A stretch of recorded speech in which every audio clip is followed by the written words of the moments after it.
కోత విస్తారంగా ఉంది, పనివారు కొద్ది మంది ఉన్నారు. చాలామంది రక్షణలోకి వస్తున్నారు, కానీ దేవుని పనివారుగా మారట్లేదు. ఒక ఆర్డినరీ విశ్వాసులాగానే బతికేయాలని ఫిక్స్ అయిపోయారు తప్ప ప్రభువుని వెంబడించి మనుషుల్ని పట్టే జాదర్లుగా మారాలి అన్న ఆలోచన చాలామందిలో కలగట్లేదు. ఈరోజు నన్ను వెంబడిస్తున్న బిడ్డలారా, ఈరోజు ఈ ఉపదేశం ద్వారా ఇది నిన్ను దేవుడు దర్శిస్తున్న కాలమని గుర్తిరిగి, ఇప్పటికే కొన్ని మార్లు నిన్ను దర్శించున్నాడు ఆయన. సేవకు రావాలి, నువ్వు నా పరిచర్య చేయాలి, నీ మీద నా ఏర్పాటు ఉంది. తల్లి గర్భములో పిండముగా నువ్వు రూపింపబడక మునుపే నేను నిన్ను జనములకు ప్రవక్తగా నియమించి ఉన్నాను.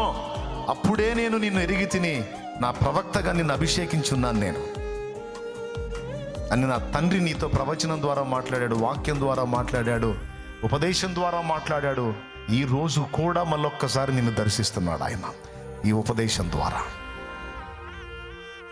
ఇంతమంది వేలాదిగా కూర్చున్నారు, పురుషులు స్త్రీలు. ఈరోజు చెప్తున్న స్త్రీలు కూడా నా దేవుడి పనిలో ఒక సైన్యం వలె వాడబడతారు.